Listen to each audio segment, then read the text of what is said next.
지난주에 이어서 오늘도 김영애 권사님 말씀 전해 주실 텐데요. 저는 늘 김영애 권사님 오시면 기대가 만땅입니다. 왜냐하면 삶으로 이렇게 고백하시는 그 말씀 속에서 정말 주님의 마음을 가장 많이 경험케 해주시는 귀한 우리 권사님이 아니신가 싶습니다. 오늘 말씀 다 함께 읽어볼까요? 우리 그 자리에 일어나셔서 한 절이니까 큰 목소리로 함께 베드로전서 3장 5절 함께 읽어보도록 하겠습니다. 시작. 전에 하나님께 소망을 두었던 거룩한 부녀들도 이와 같이 자기 남편에게 순종함으로 자기를 단장하였나니. 아멘. 앉아주십시오. 우리 여인들에게, 아내들에게 꼭 필요한 말씀을 오늘 주실 것 같습니다. 확실합니다. 예, 우리 김영애 권사님 나오실 때 아내의 기도라는 제목으로 말씀 전해 주실 때 큰 은혜가 있을 줄로 믿습니다. 우리 박수로 한번 환영할까요?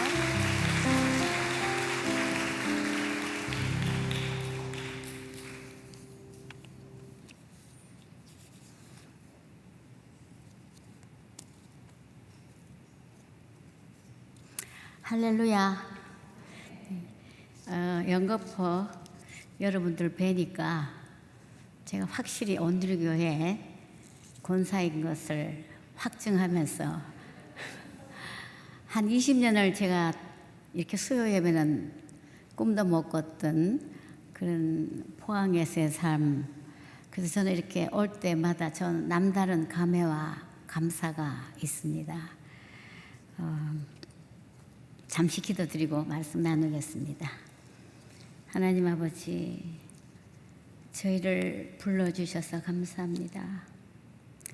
오늘 또 주님의 음성을 듣기 원합니다. 주님의 부드러운 음성을 듣기 원합니다.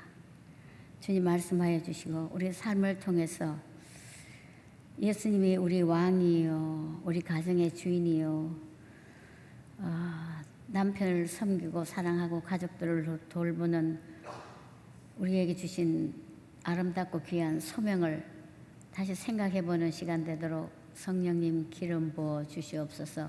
오직 예수 그리스도께만 영광 올려드리는 시간 되도록 축복하여 주시옵소서. 예수님 이름으로 기도했습니다. 아멘. 네, 오늘 이 본문 말씀은 베드로전서 3장 5절 여러분도 너무 잘 아시는 말씀인데 거기에 저는 아내 단장이라는 이름으로 한번 이 구절을 생각해 봤어요. 우리가 이렇게 예쁘게 꾸미고 예쁘게 하고 하지만은 진정한 단장은 무엇인가, 꾸미는 것은 무엇인가, 그것은 이 뒤로 이렇게 구절을 올라가 보면은 전에 하나님께 소망을 두었던 부녀자들도 이와 같이 자기 남편에게 순복함으로 자기를 단장하였나니. 자기를 단장하는 것은 남편에게 순복하는 것이고, 순복할 수 없는 남편, 정말 마음에 안 드는, 나에게 고통과 근심과 염려가 되는 최고의 기도 제목이 되는 이 남편이 있라 하더라도 하나님께 소망을 두었기 때문에, 남편에게 소망을 두는 것이 아니라 하나님께 소망을 두었기 때문에 우리는 이 남편을 예수 그리스도께 인도하기 위해서 때로는 전략상 후퇴도 하고 때로는 많이 참고 양보, 이것이 아내의 단장이다. 이렇게 오늘 말씀에 묵상을 한 적이 있습니다. 가정은 그야말로 행복의 텃밭이죠. 직장은 경제적인 공급을 해주는 일터라면은 가정은 우리 인생의 참으로 행복의 텃밭인데, 이것은 텃밭이란 말은 가꾸어야 한다는 거죠. 그냥 가만히 두면 잡초가 나고 멋대로 피폐해질 수 있는 이 가든, 예쁜 정원을 가꾸어야 한다는 거죠, 가정은. 그런데 이 가정에는 가족의 문화, 가족마다 이 문화가, 독특한 문화가, 가족 문화가 있습니다. 가족 문화란 뭐 좋은 집에 좋은 자동차에 좋은 옷을 입고 이것이 문화가 아니라, 진정한 가족 문화는 가족 이론 중에 가장 까다로운 가족을 어떻게 다루느냐에 따라서 가족 문화의 질이 형성된다고 합니다. 어떻게 보면은 우리 가족 중에 가장 까다로운 식구가 나에게 건강한 면역체를 생성시키는 어쩌면 약이 아닐까 이런 생각도 해봅니다. 왜냐하면 집집마다 까다로운 가족 식구가 있거든요. 자식이든 남편이든 시댁 식구들이든.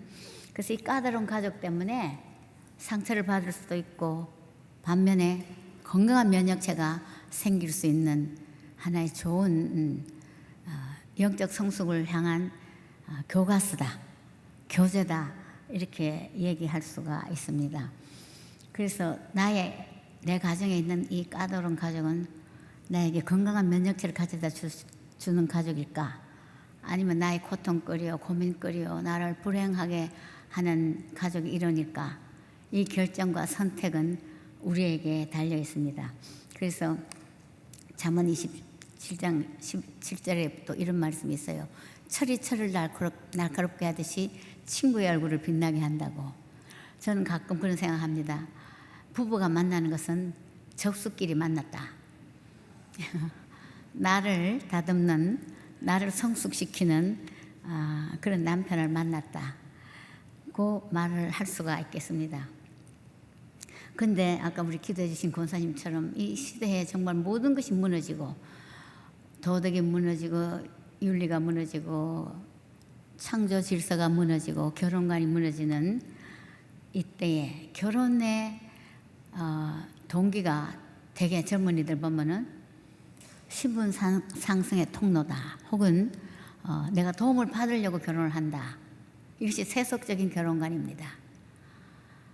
제가 아들 하나 딸 하나 있는데 여지없이 딸한테 핀잔을 받은 적이 있습니다.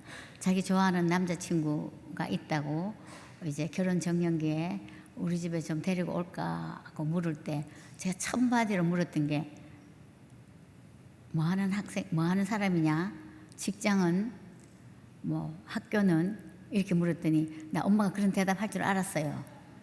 그러면서 엄마는 뭐 강의할 때 돕는 배필로 아내 이런 강의도 하는 거 내가 알고 있는데 엄마가 그래 묻는 것은 내가 그 오빠하고 결혼해서 내가 도움받고 덕을 보기 위해서 그런 짝을 찾는 거 아니에요?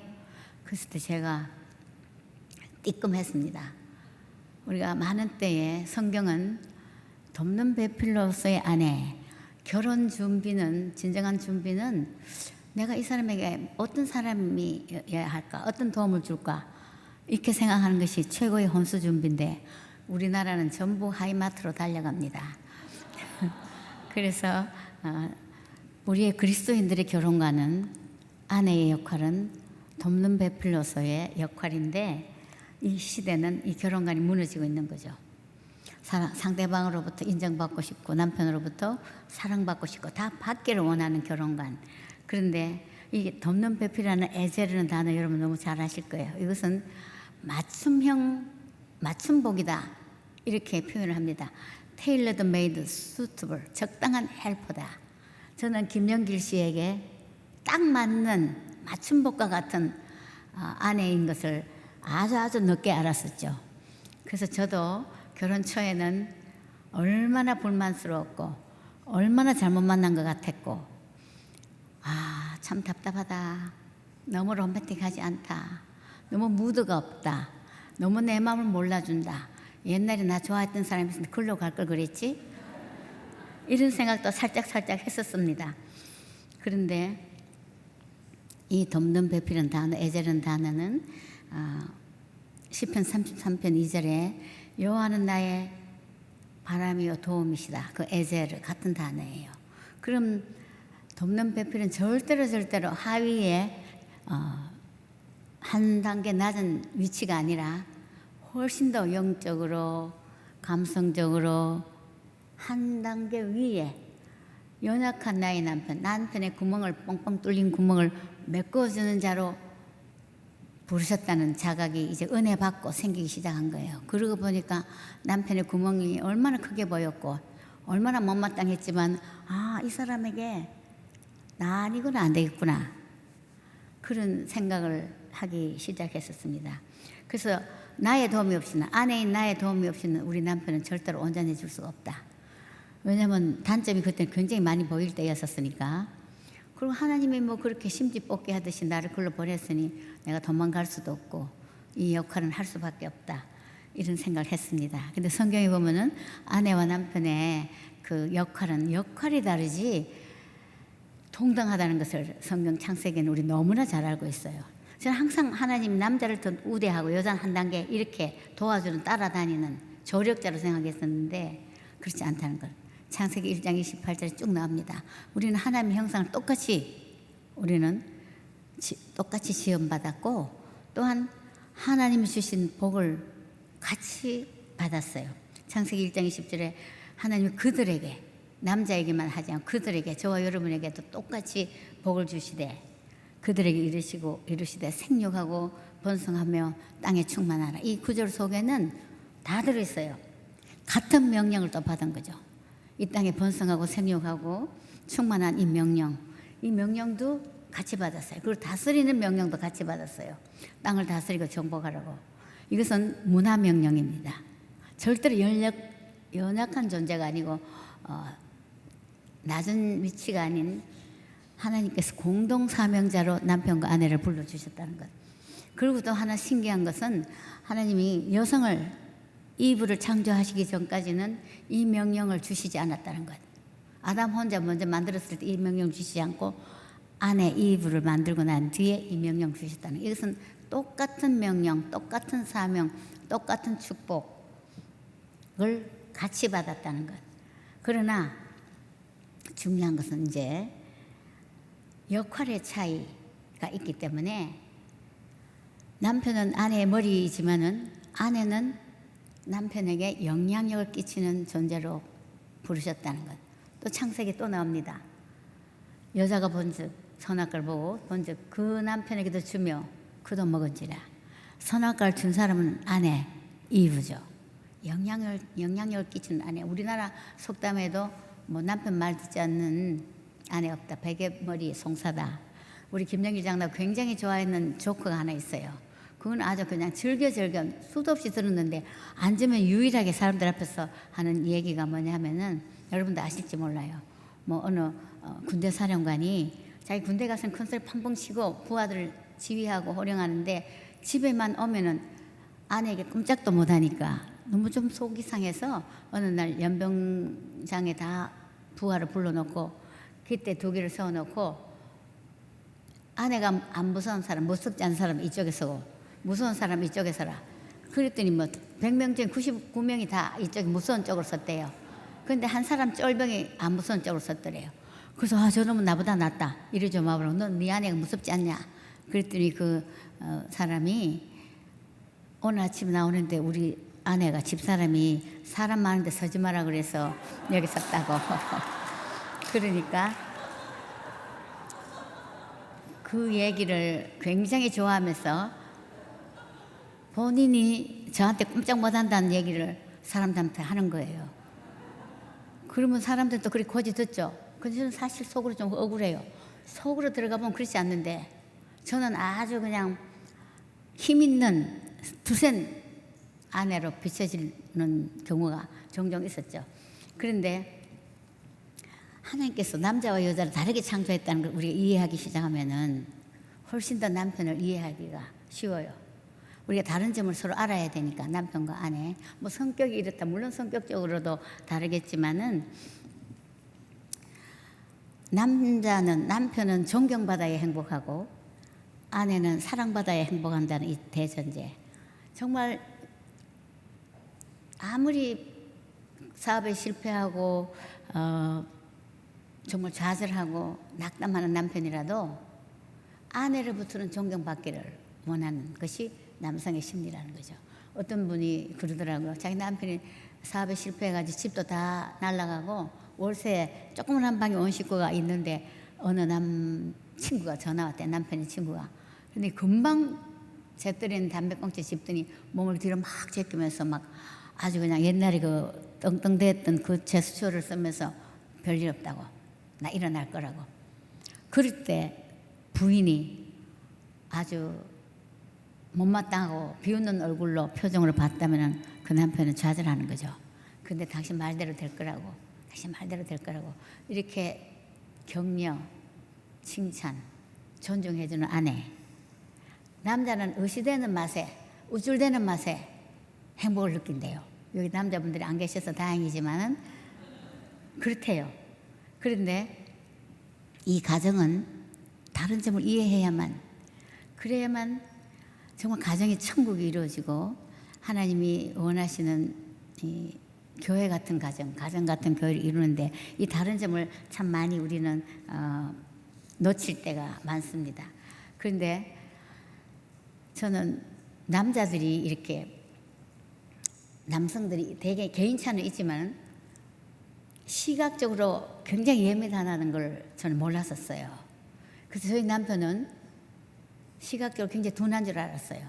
여자들은 청각과 촉각이 예민하고 남자들은 시각과 후각이 예민하다 그러는데, 물론 개인차가 있겠죠. 왜 저희 남편이 시각적으로 둔하다고 생각을 했냐면은, 제가 새로 옷을 하나 사와서 나 좀 봐달라고, 이 옷이 이쁜가 안 이쁜가. 그래서 좋으면 나 그냥 입을 거니까 좀 봐달라고. 그러면은 책을 보면서 쳐다보지도 않고 깜짝깜짝 놀래게 이쁘다 이러는 거예요. 그러니까 쳐다봐야지 그 말이 믿어지는데 쳐다보지 않는 거예요. 그래서 제가 어떨 때는 2개 중에 골라야 되니까 제발 좀 봐달라고 그러면 또 안 쳐다보고 둘 다 사시오 이러는 거예요. 그랬는데 그런 남편이 이제 가정사역 세미나에 우리 온누리교회 처음에 저기 가건물에 있을 때 한 목사님께서 거기 다 교회식들 분기별로 배우라고, 우리 김영길, 그때 김영길 성도 집사였을 때 자기는 거기 안 가도 된대. 나는 뭐 우리 집에는 별 문제 없잖아요. 자기는 안 가는데 바쁘다고. 그래도 가야 된다고 목사님 명령이라고 갔죠. 갔는데 그 여러 가지 프로그램 중에 강사 선생님 4분이 이제 아내는 남편의 단점을 마음껏 쓰고 또 남편은 아내의 단점을 마음껏 써라. 여기는 도덕적으로 책임질 필요가 없다. 이참에 많이 써라. 그래서 저는 잘 됐다 해가지고 쓰기 시작했어요. 왜냐하면 저희 제일 큰 불만은 집에 오면 말이 없는 거예요. 바깥에 일어난 일을 다른 사람을 통해서 듣고 집에 오면은 말이 없어요. 너무 말이 없어. 집에 손님이 식사 초대 유학생 시절이죠. 총각 손님이 오면은 그 손님도 말이 없으면은 거실이 조용합니다. 둘이 쳐다보고 앉아 있는 거예요. 그래서 결혼 초에는 어떻게 이렇게 사람이 주인이 돼서 말을 좀 하지. 그래서 제가 안 보이는 데서 이렇게 남편 눈 마주치는 데서 말을 하라고 이렇게 사인을 좀 해요. 그럼 나를 이렇게 쳐다보고는 무슨 말을 해야 될지 고민을 하는 그 모습. 말이 없었어. 참 어찌 저렇게 말을 못할까. 그래서 제가 막 당신은 왜 이렇게 말을 잘 안 하고 난 너무너무 답답하고 뭐 여러 가지로 단점이 너무 많죠. 그리고 다 쓰고 봐서 보니까 옆에 보니까 아유 이 사람이 아직도 쓰고 있는 거예요. 그래서 제가 쿡쿡 쓰시면서 그만 쓰라고 뭐 그렇게 많으냐고. 그때 종이를 확 이렇게 감치면서 자기 더 쓸 게 있대요. 그래서 그때 조금 긴장했죠. 도대체 이 사람이 뭘 쓰려고 이렇게 나보다도 길게 쓰는가. 바꿔서 봤더니 뭐라고 썼냐면은 당신은 외출할 때는 그렇게 치장하느라고 이 옷을 입었다 저 옷을 입었다 화장하고 머리를 뭐 감았다 풀었다 하고 맨날 지각 직전에 교회도 맨날 지각 일보 직전에 가고 내가 하나님 나한테 쓸개를 2개를 만들어줘서 1개는 진작에 끄집어냈을 거다. 내가 참기가 힘들어서. 그리고 우리 집에 손님이 와야지 당신은 이쁜 그릇에 맛있는 음식을 해주지. 우리 둘이 먹을 때는 냄비채를 어제 먹은 거 올라오면서 대충 먹고 치웁시다. 그렇게 얘기하고. 여러분도 웃으시는 거 보면 저하고 비슷한가 봐요. 그리고 또 항상 집에서 홈웨어인지 잠옷인지 맨날 똑같은 거 입고 왔다 갔다 한다는 거야. 나갈 때는 이 옷 입었다 저 옷 입었다 하면서. 그럼 당신이 남편으로 나를 택했을 때는 당신 나한테만 이쁘게 보이면 되지. 어떻게 나갈 때만 그리 치장하고 집에서는 맨날 똑같은 옷을 입고 있느냐.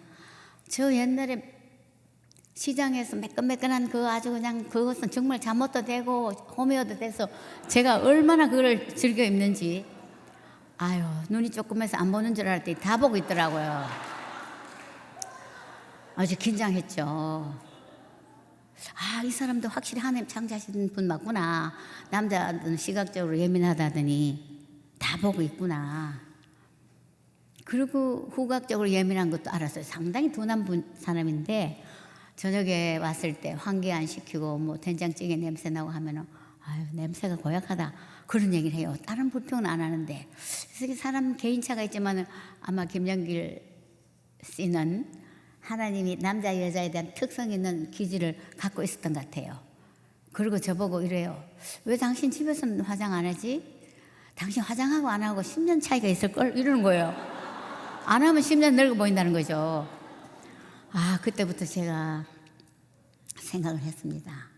사실 남자들이 직장 나가면은 얼마나 예쁜 상큼한 젊은 여직원들이 왔다 갔다 할 거고 집에 오면은 뽀얗게 했는 아내가 아침에 입은 옷 그대로 입고 집은 귀한 냄새에다가 매력적이지 않는 모습을 보일 때 남자들은 어떨까 생각하기 시작했고 제가 그때 이후로는 제가 좀 정신을 차리고 아 하나님이 이렇게 창조하셨기 때문에 나 좀 맞춰야 되겠다 그렇게 생각을 했습니다. 그런데 또 여자들은 어떤가?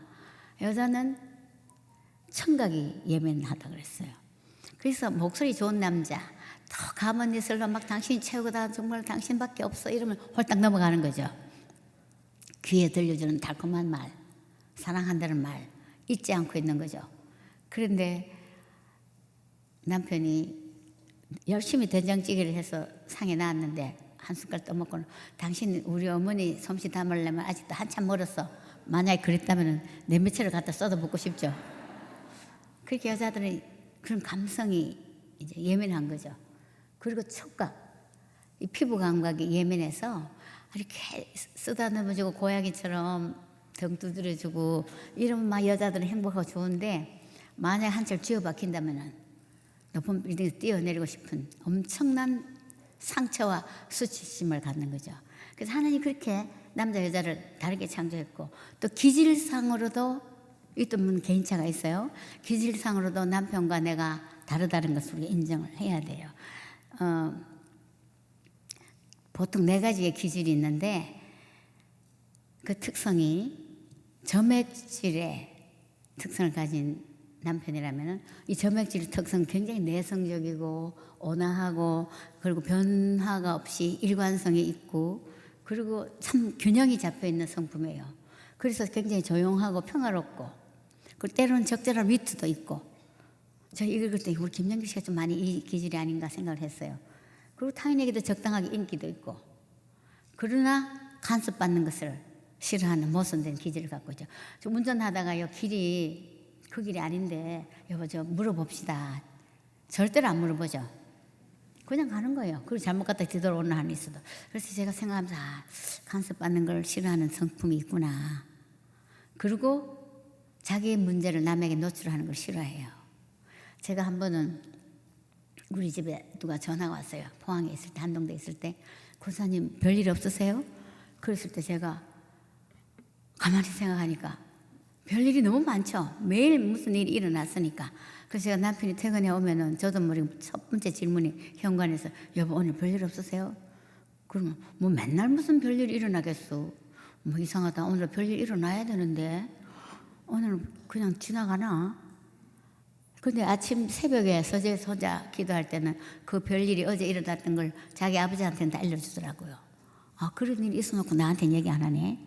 뭐 부도가 날 위기, 학교 안에서는 불안이 전염돼서 술렁술렁하는 얘기, 뭐 부도 날 위기, 정말 별일이 많았거든요. 근데 제가 별일 없느냐고 물어봤을 때 저도 모르게 별일이 왜 없겠어요. 그러면서 뭐 졸졸졸졸 이 상대방이 누군가를 잊어버리고 저도 모르게 완전히 서술형으로 막 학교에 어려운 얘기를 하고 끊었어요. 그랬더니 저보고 당신 누군데 그래 고졸 미졸 다 얘기하고 아니 그분이 별일 없냐 그래서 별일 없다 하면 거짓말 하는 것 같아서 나도 모르게 그렇게 했네. 그랬더니 그럼 당신이 아예 종로에 가서 확성기 들고 광고하지 그러는 거예요. 그러니까 이런 것을 본인은 이렇게 얘기를 안 해요. 저한테도 잘 안 하니까 나중에 알게 되고 이 점맥질 기질이 그런 거죠. 이런 사람들은 스트레스를 받으면은 말을 하지 않아요. 저는 스트레스 받으면 얘기를 해야 되는데 얘기를 안 하고 서재에 들어가서 문 닫아 놓고 컴퓨터에 앉아있든지 음악을 틀어놓든지 찬송을 틀어놓든지 방구석에 있는 거예요. 그래서 제가 문을 이렇게 열어보고 아 오늘 엄청난 일이 있구나 닫고 나옵니다. 근데 옛날 같았으면 당신 말 좀 해봐요. 왜 혼자서 다 갖고 있냐고. 나한테도 말하고 막 다구지만 이 남자는 점점 더 숨어버릴 거예요. 그럴 때는 지혜로운 아내는 그냥 가만히 두는 거죠. 맛있는 식사 대접하고 또 눈치 좀 보면서.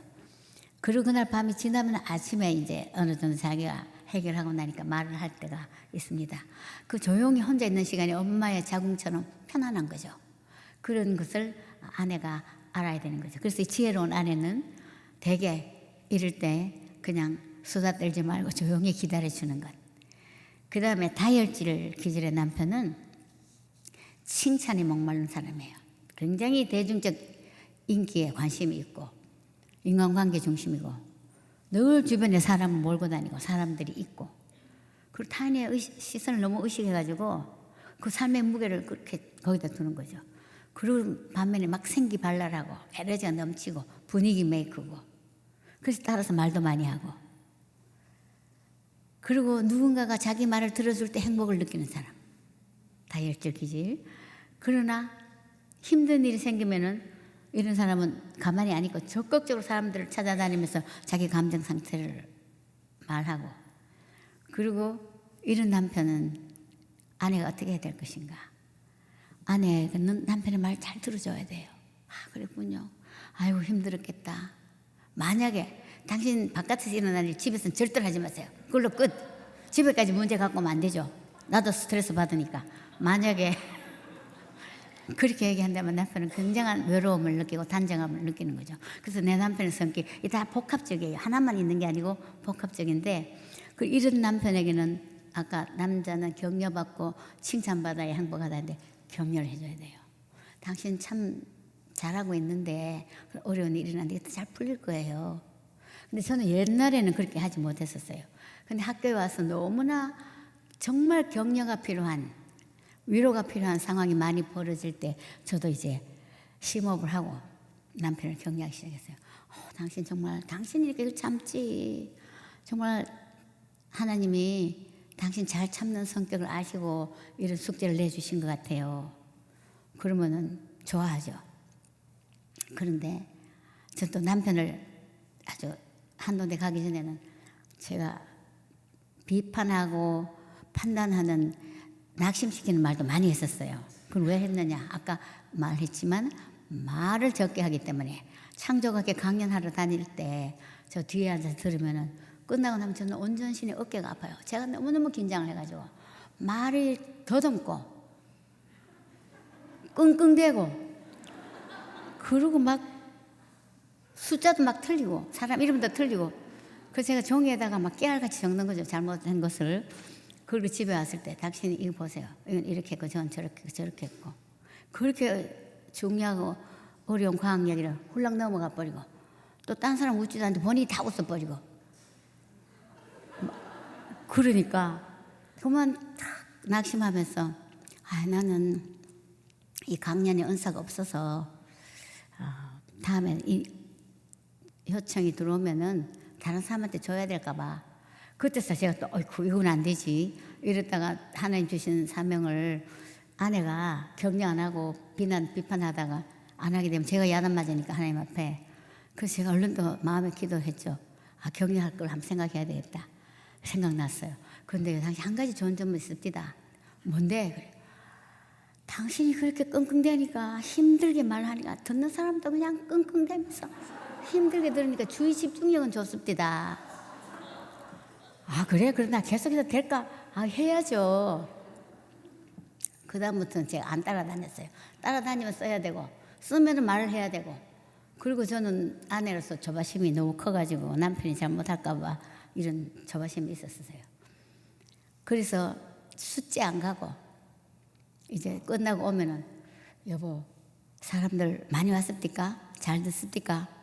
처음에 제 의도를 모르고 그러다가 당신 그 질문 왜 하느냐고 왜 묻느냐고 그거 나를 실족게 하는 질문이지. 나는 하나님 천지 창조하신 하나님 그 하나님이 예수 그리스도에 전하는 소리인데 마이크나 마찬가지인데 마이크가 몇 명 왔는 거 카운트하는 거 봤느냐. 당신 나한테 그거 묻지 말으라고. 나는 소리는 모양도 없고 형체도 없고 사명만 다 하고 사라지는데 나 그러고 사라진 거야. 말 묻지 마. 이런 거예요. 그다음부터는 너무 궁금해도 안 물었죠. 그리고 자기도 누가 뭐 오늘 강의 좋았습니다. 그러면 오물오물 하다 보니 자기 도둑놈 되더래요. 자기 하나의 영광을 도적질하는. 그래서 할렐루야 그랬대요. 그래서 우리 미국에 있을 때 나는 할렐루야 아줌마였다. 이 책을 읽었어요. 최자실 목사님 쓰신 굉장히 은혜 받았는데 내가 언젠가는 나는 할렐루야 아저씨였다 하면 써보고 싶다. 근데 할렐루야 아저씨를 못 쓰고 공부해서 남주자 신트로피드라 이 책은 쓰고 떠났어요. 그러나 어쨌든 간에 우리가 철저하게 느끼는 것은 상대방을 격려해야 되고 특히 남편을 날개 달고 나눌 수 있도록 해야 되는데 우리가 얼마나 많은 때에 남과 비교하고 남의 남편 비교하고 왜 당신은 이렇게 하지 않느냐. 저는 결혼해서 정말 생일에 꽃 한 포기, 풀 한 포기도 못 받아왔어요. 그런데 앞집 유학생 부인은 그때부터 우리나 똑같이 가난한 유학생인데 생일이면 막 카네이션을 받았다, 장미를 받았다. 저는 너무 그게 속상했던 거죠. 그런데 이제 결혼 생활 횟수가 지나면서 이거 처음에는 너무너무 삐지고 섭섭해가지고 달력에다 그냥 동그라미를 미리 알려주려고 너무 많이 치다 보니까 아주 새까맣게 될 정도로 내 생일이 다가온다고. 걱정 마시오. 원래는 안 잊어버릴 테니까. 그런데 그날 또 잊어버리고 지나가는 남편.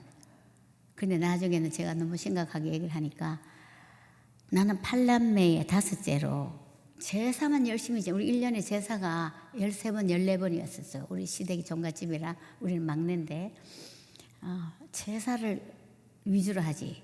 8남매 자식들에 대한 생일이나 이런 것은 그저 생각나면 미역국 끓여주고 생각나면 계란 하나 삶아주고 그걸로 끝이지. 당신처럼 우리는 딸 하나 아들 하나 제가 딸이 하나였으니까 굉장히 우대받고 자랐죠. 그래서 자기는 그거 몸에 안 배웠으니까 어떡하면 좋소. 그런데 그 표정이 참 안 됐더라고요. 내가 이거 갖고 바가지 걸고 안 되겠구나. 그래서 애들이 클 때까지는 남편으로부터 생일 선물 받은 적이 별로 없습니다. 한 번은 카이스트에 왔을 때 그날도 생일을 동그라미를 12번도 치도 저녁 때 돼도 모르고 그냥 왔어요. 그래서 제가 당신 저거 못 받느냐고 며칠 전부터 원래는 안 잊어버린다고 걱정하지 말아야 했는데 오늘 내 생일이었잖아요. 그때 하더니 나가는 거예요. 나가가지고 그 학교 카이스트 그 매점에 식권으로 뭘 살 수 있어요. 그 한 달 식권 교수들에게 준 식권을 가지고 다이알 비누 한 박스를 통째로 사갖고 와가지고 그게 생일 선물이래요.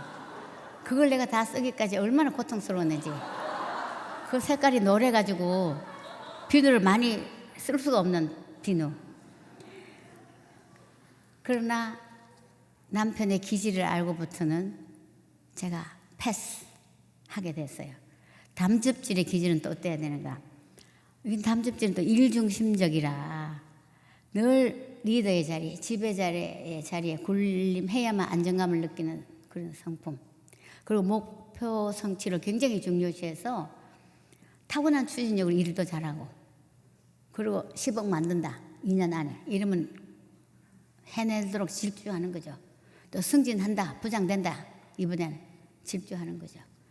그리고 그런 남편은 관계 중심의 대화를 하기를 원하는 아내에게는 전혀 관심도 없고 눈치도 채지 못하죠. 대개 아내들은 대화할 때 대화하기를 좋아하는 여자들은 그러니까 남편하고 대화하기를 바라는 거예요. 무슨 문제 해결보다도. 저도 뭐 일어난 얘기를 하면 남편이 듣다가 당신 도대체 무슨 얘기 하려고 이렇게 긴 얘기를 저도 이제 난 무슨 얘기 하려고 그랬지. 완전히 서술형으로 저는 얘기하기 좋은 남편은 결론 도출형이에요. 그럼 뭐야 도대체 무슨 얘기 하려고 지금 여기까지 얘기했지. 난 모르겠는데요. 그리고 여자들은 우리 알지 않습니까? 전화하면 정말로 오랫동안 얘기하고 끊을 때는 만나서 또 얘기하자. 그게 여잔데. 그런데 이런 남편에게는 아내는 너무너무 좌절감을 느끼고 당신한테 좀 인간 냄새가 좀 났으면 좋겠다고 불만을 합니다. 그러나 이런 남편을 이해하는 아내는 남편을 기다려주고 남편에 대해서 우리 남편은 정말 이런 성품이니까, 그리고 자신을 고백하는 게 굉장히 서툰 남편이기 때문에 나의 정서도 무지하겠구나, 억울하지만 섭섭하지만 이해할 수밖에 없는 거예요. 그리고 이런 사람이 좋은 성격은 두 마음을 품지 않으니까, 이중적이지 않으니까. 그래서 하나님 일도 순수한 마음으로 하고 직장 일도 순수한 마음을 하는 거죠. 그래서 그런 남편 아내가 긍휼히 여기면서 남편을 위로하면서, 성격을 하나님 그렇게 창조하시는데 어떡할 거예요? 못 바꾸는 거죠. 그래서 난 당신이 그렇게 열심히 하는 모습이 참 보기 좋다고 차라리 그렇게 격려하는 것이 지혜로운 아내지요. 그래서 네 번째 이제 기질, 우울질의 기질이에요. 이것은 어떻게 보면은 한마디로 말하면 굉장히 염려가 많은 기질. 모든 것이 그저 완벽주의자라. 모든 듯이 큰일 난 거예요. 이 집안 꼴이 이래서 되겠느냐, 나라 꼴이 이래서 되겠느냐. 내성적이고 생각이 깊고 좀 예술적인 성향도 있고 혼자 있기를 좋아하고, 그리고 자기 기준이 너무 높아서 친구들도 별로 없어요. 그럼 그런 아내들은 왜 우리 남편은 사교적이 아닐까? 왜 친구들이 없을까? 이렇게 때로는 원망스러운 마음도 가질 수가 있죠. 그래서 이런 남편에게, 늘 좋지 않은 쪽으로 해석하려는 남편에게 아내는 남편 말만 들으면 숨이 탁탁 막히지만은 이 남편에게는 소망의 언어, 믿음의 언어, 격려하는 언어, 이걸 많이 해줘야 되죠. 남편이 부정적인 얘기한다고 똑같이 부정적으로 갈 게 아니라 남편에게 그래도 그렇지 않잖아요. 이런 점을 보면 그래도 그렇지 않잖아요. 이렇게 얘기하는 아내, 지혜로운 아내. 그래서 복합적인 기질, 어떤 것이 조금 더 우세할 수가 있지만 거의 다 복합적이에요. 다이얼 우울질이 있을 수도 있고 담즙섬액질이 있을 수도 있고 뭐 여러 가지로. 그래서 기질은 타고난다는 것. 타고나는데 환경에서 더 형성이 되는데, 첫째로 나 중심적으로, 자기 중심적으로 행동하고 생각하다 보니까 아내는 무서운 고양이, 호랑이로, 남편은 호랑이로 변하고 우악스러운 아저씨로 변하는 거죠. 근데 그것을 어떻게 잘 핸들하느냐가 아내의 지혜 속에 들어있다, 이런 말씀을 드리고 싶습니다. 그러면은 이 남편의 이런 점들을 잘못 만났다, 우리는 정말 못 만날 사람 만났다, 이럴 것이 아니라 남편의 모든 문제를 저는 하나님 앞에 일러 바치라, 그렇게 얘기합니다. 남편한테 불만을 터놓으면 싸움, 다툼이 일어나지만은 남편의 못마땅한 점을 하나님 앞에 일러 바칠 때 소문 안 내신 하나님이 하나님의 방법으로 아름답게 남편의 마음도 변화시키고 성숙시키는 것을 우리는 꼭 믿어야 됩니다. 그래서 그것은 기도라는 거. 근데 기도가 잘못하다가는 남편을 통제하는, 조정하는 수단으로 삼아서는 안 되는 거죠. 저는 처음에 은혜 받고 예수 영접하고 난 뒤에 제일 눈에 거슬리는 것이 남편의 애주가, 버릇. 우리 집에 아주 홈바가 벽에서 벽까지 있었어요. 그래가지고 다른 것은 무도도 없고 재미도 없는 사람이 저녁 되면 뭐 이렇게 칵테일 책을 가지고 와서 맛있게 칵테일 해가 저한테 가져다 주는 거예요. 그걸 먹으면 뭐 솔 냄새 나고 향긋하고 야금야금 마시게 되는데 속으로 이러다 나도 알코올 되는 거 아닌가. 그리고 얼마나 애주가였느냐 하면은 정말 주말 되면 유학생들 불러다가 술 파티를 하고.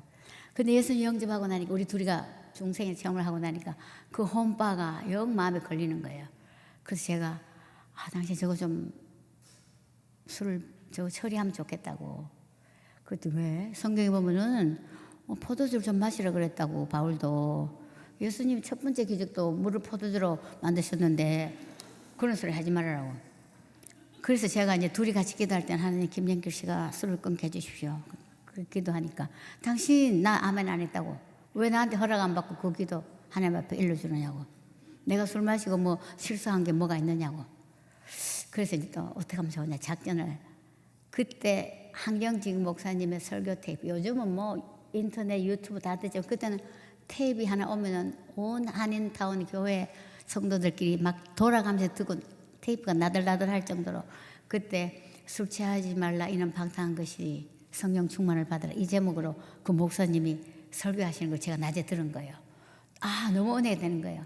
이렇게 우리 술이나 담배 이런 것은 절대로 구원과는 관계가 없는데, 육체에 해가 되는 것, 영적으로 덕이 되지 않는 습관을 가지고 신앙생활을 하는 것은 마치 모래주머니를 발에 달고 두꺼운 외투를 입고 달리는 것과 같다. 경주하는 자가 팬티 바르면 맨발로 뛰지 그런 걸 입고 뛰는 사람이 없지 않느냐. 그래서 덕이 안 되는 습관들을 버려라 하는 내용의 설교였었어요. 그래서 제가 저녁에 왔을 때 안 들은 척하고 우리 이거 한번 들어봅시다 하고 들었어요. 듣는데 남편 얼굴이 점점 심각해지더니 다 끝나고 나니까 벌떡 일어나더니 혼바로 가서 술병을 2개 딱 잡는 거예요. 제가 눈치를 챘죠. 아, 저거 버리려나 보다. 그때 한 버리자도 안 버리더니 여보 왜 그러냐고. 술병을 따더니 이렇게 싱크대에, 혼밥을 met던 싱크대에 둘에 거꾸로 이렇게 꽂는 거야. 또 꽂고 또. 그래서 제가 여보, 먹다 남은 거는 버리도 새 거는 버리지 마세요. 아까운 마음이 들었어요. 왜 그러냐고. 다른 집 초대받을 갈 때 갖다 주게 버리지 말으라고. 내가 거리끼다고 생각하는 걸 어떻게 다른 집에 갖다 주겠느냐고. 그날 밤 이 쇼핑백으로 몇 백을 전부 거꾸로 꽂아서 다 버렸습니다. 하나님께서 우리가 기도하면은, 기도로 일러 바치면은, 기도로 고자질하면은 하나님께서 아름답게 응답해 주시는 것 봤습니다. 그 이후로는 술을 입에 대지 않았어요. 그래서 그렇게 좋아했던 사람이 그 끊는 걸 보면서 결국은 예수님을 하나님의 권능으로 부활시키셨고, 우리의 부활의 첫 열매가 되게 하신 그 하나님의 권능이 우리들의 남편을 반드시, 우리 가정을 회복시킬 거라는 믿음을 제가 갖고 있습니다. 아무리 남편이 정말 무능하고 성격적으로 횡포가 있고 게으르고 이기적이고 나약하고 교만하고 이런 우리가 아내들이 애간장이 타는 성품들도, 그런 성품을 가진 남편이라 할지라도 원수의 계계를 파괴하시는 하나님의 능력이 우리 남편을 변화시킬 거라는 것을 믿으시기 바랍니다. 우리 남편은 절대로 안 된다고 절대로 단정하지 마시고, 하나님 뜻은 우리 가정을 치유하시고 우리 가정을 살리시키는 것이 하나님 뜻이고, 우리들도 기도가 필요한 거죠. 그런데 우리 남편보다 아내들이 아무래도 집에 있고 시간적 여유가 있으니까 더 많이 기도하지만은 나 역시 기도가 필요한, 용서받은 죄인이라는 것을 잊지 말고, 대개 아내가 먼저 믿으면 저는 그거 굉장히 남편한테 조심한 적이 있어요. 왜냐하면 제가 먼저 믿어가지고 교회로 인도했기 때문에 제가 꼭 주일학교 선생같이 그러면 안 돼요, 이러면 돼요, 막 이렇게 하다가 남편이 싫어하는 걸 눈치채고부터는 굉장히 제가 조심을 하게 됐습니다. 그래서 기도를 통해서 남편을 속박시킬 것이 아니라, 나의 행복은 남편이 변해서 행복한다기보다 나와 하나님의 관계가 나의 행복에 척도요 달려있다는 것. 어디까지는 우리 예수 그리스도. 이제 오늘 이 간증의 얘기에 아내의 기도라는 제목을 제가 붙였어요. 이 아내는 기도할 수밖에 없는데, 기도는 우리가 때로는 오해하기 쉬운 것이 마치 우리의 필요를 찾아내는 명세서를 하나님께 바치는 것 같은 오해를 할 때가 있죠. 그래서 기도할 때는 정신없이 막 이것도 해주시고 저것도 해주시고 이러고 저러고 나의 요구 조건을 얘기해놓고 벌떡 일어나는 기도. 이거는 기도에 대한 오해가 있는 겁니다. 기도는 결론적으로 얘기하자면은 하나님과의 소통이라는 것, 교제라는 것. 하나님은 나의 인생 문제를 가지고 나와 딜하기를 원하시는 거죠. 나는 그 문제 때문에 애간장이 타서 자식 문제, 남편 문제, 금전적인 문제, 이 현실적인 문제 때문에 몸부림치면서 엎드리는데, 하나님의 관심은 이 나의 기도 제목보다 나한테 관심이 있다는 것, 나와 만나고 싶어 한다는 것. 그래서 기도는 소통입니다. 기도는 하나님과 교제입니다. 그리고 기도의 최고의 응답은 하나님 자신이라는 것. 예수 그리스도라는 것. 저희는 한동대학에서 수많은 기도 제목을 많이 가지고 정말 엎드리고 몸부림치고 했는 적이 수도 없이 많은데 지금 고백할 수 있는 것은 와우, 하나님 살아계시네. 이것이 가장 큰 응답이었어요. 그걸 알기 시작했어요. 제가 한 번은 우리가 그 검찰에서 총장, 부총장 한꺼번에 검장은 4년 구형. 저는 이제 구형이 뭔지도 알아요. 선고하고 다르더라고요. 검찰에서는 구형, 판사는 선고. 근데 검찰에서 4년 구형, 부총장 2년 구형. 왜 그랬느냐? 정신없이 돈 꾸댄 것이 사립학교법 위반, 또 변호사비를 학교 법인에서 안 내고 총장 개인이 냈다고 해서 업무상 공금횡령죄. 뭐 이런저런 걸로 제목이 몇 개, 그래서 이제 4년 구형을 받아서 서울에 있는 드디어 뉴스 라인에 9시 뉴스에 다 나갔습니다. 그때 저는 정말 너무너무 부끄럽고 서럽고 고통스럽고 학교의 미래를 생각하면 앞이 캄캄하고 온 만천하에 한동대 시작은 잘했는데 결국 문 닫는구나. 곧 뉴스가 나올 것 같고 학생들 어디로 뿔뿔이 흩어질지 교수님들의 장래는 한국 기도교계의 기대는 하나님의 영광은 저 혼자 이 모든 근심 걱정이 쌓여서 살고 싶은 마음이 안 날 정도였었어요.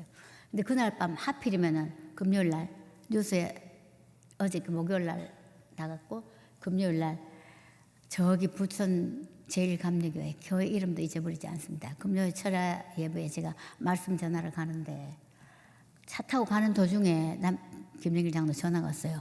여보 아무개 집사님 전화번호가 저기 잘 안 되는데 당신 혹시 알 수 있으면 나한테 알려주라고. 내가 하니까 그 번호가 아니라고. 왜 그러냐고 그랬더니 은행에서 어음을 어제 뉴스 난 거 보고 토요일까지, 그때 토요일 은행 열 때였었어요.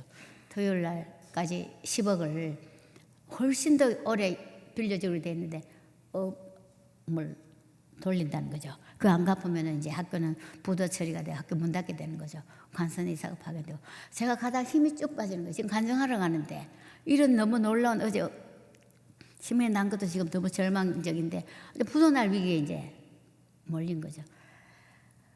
그리고 제가 그 교회 갔더니 도둑이 제 발을 지르다고 제가 담임 목사님한테 목사님 혹시 어제 뉴스 보셨나요? 무슨 뉴스요? 어저께 이렇게 이만큼 저만큼 해서 제가 그런데도 그 아래로서 제가 단위 올라가도 될까요? 덕이 안 될 것 같은데 권사님 뭐 바울도 요셉도 다 모함 잡히고 감독도 가고 했는데 담대하게 가십시오. 걱정하지 마시고. 그러면서 목사님이 제 손을 잡고 단위에까지 인도해 주시는 거예요. 지금 생각하면 너무 고마운 거죠. 제가 막 떨고 있는 걸 보셨던 거죠. 그래서 단위에서 담대하게 그래도 서니까 잊어버리고 말씀을 전했어요.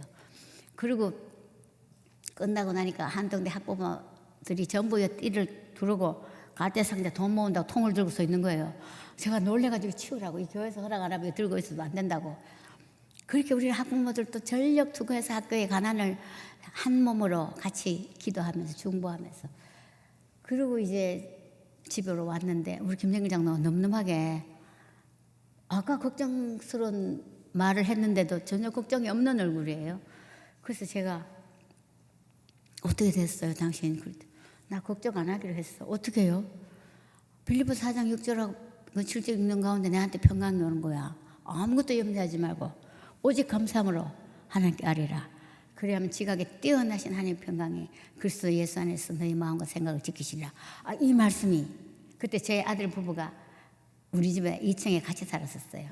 셋이서 예배드리고 이 말씀으로 예배드리면 내 마음이 편안해진다.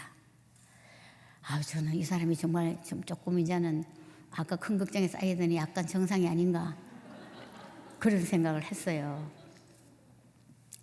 그러나 이 말씀이 얼마나 파워풀한지 아무것도 염려하지 말으라고 걱정하지 말으라고.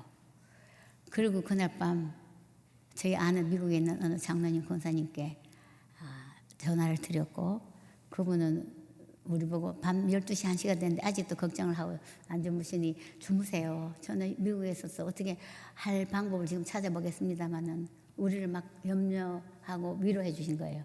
그런데 그 뭐 긴 얘기를 다 할 수가 없고 이튿날 12시 1시 은행 문 닫기 전에 미국에 있는 그분이 돈을 빌려줬어요. 은행으로. 그때 우리가 아무것도 염려하지 마. 하루 사이에 10억을 미국에서 보내신다는 것은 이것은 기적이죠. 그래서 하나님은 예수 그리스도를 믿는 저희들에게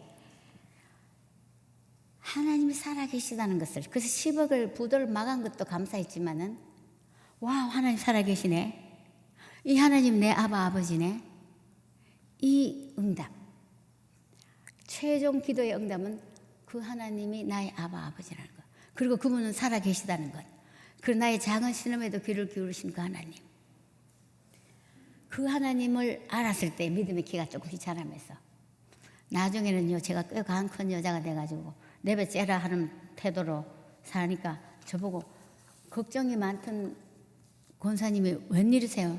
많이 경험해 보니까 이제 겁날 거 없던데. 물론 문제가 생기면 또 벌벌 떨죠. 그러나 이 두려움에서 평안으로의 이동, 비결은 기도라는 것. 여러분, 오늘 이 오전 예배에 기도가 하나님과의 소통이고, 하나님은 우리 기도 제목은 사실은 마이너, 부차적인 거고, 하나님은 내 문제를 가지고 나 너 만나고 싶다, 나 너 대화하고 싶다, 나랑 얘기 좀 하자. 오늘 그 말씀을 여러분 꼭 머릿속에 넣으시기 바랍니다. 그래서 기도는 하나님과의 인격적인 만남인 거예요. 나와 대화하자. 기도 제목이 있을 때 주님 감사합니다, 저하고 대화하고 싶어서 이런 제목 주시는군요. 제가 그동안 주님 너무 바빠가지고 게을렀어요. 주님과 만나는 시간이 소홀했어요. 이 제목으로 다시 엎드리게 해주시니 감사합니다. 한참 기도하다 보면 세상도 간 것 없고 기도 제목도 간 것 없고 오직 구속한 주만 만나게 되는, 그래서 삶의 철조망이 거두어지는, 불안의 철조망, 열등의식의 철조망, 재정 문제의 철조망, 남편에 대한 안타까운 속상함의 철조망, 이 철조망을 벗어나는 비결을 우리가 갖게 됩니다. 이제 나르스볼 마무리하면서 하나님은 성경 구절에 보면 너무나 많이 염려하지 말라고 수도 없이, 그리고 항상 염려하지 말라 했을 때는 대책을 가르쳐 주셨고, 그 대책은 자기 자신인 것을 보여주셨어요. 특히 저는 창세기 15장 1절 말씀을 굉장히 좋아합니다. 아브라함에게 이상 중에 하나님 나타나셨어. 아브라함아, 두려워 말라, 내가 네 방패요 지극히 큰 상급이니라. 아브라함이 전쟁에 지금 시달려 있어서 그 14장에는 그돌라오멜 전쟁과의 싸움에서 이기고 승리하고 좀 한숨 돌리고 좀 이제 편안한 때도 그 깊은 그 불안, 전쟁이 일어날까봐, 쳐들어올까봐 그 두려움이 있는 아브라함에게 대책을 가르쳐줍니다. 내가 네 방패요, 전쟁에 쓰는 방패, 내가 내 지극히 큰 상급이니라, 보상이니라.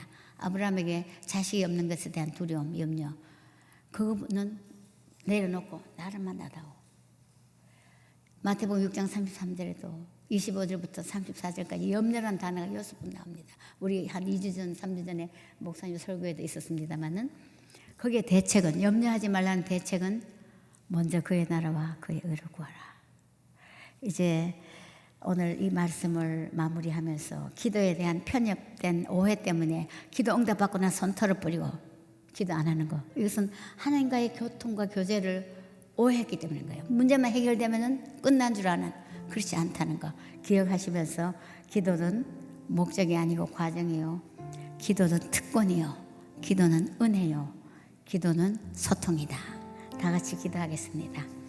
하나님 아버지, 우리를 아내로 불러주시고 이 남편으로 인해서 우리 훈련받게 하시고 소원을 갖게 하시고 그리스도의 형상을 닮아갈 수 있도록 연단시켜 주시는 하나님을 찬양합니다.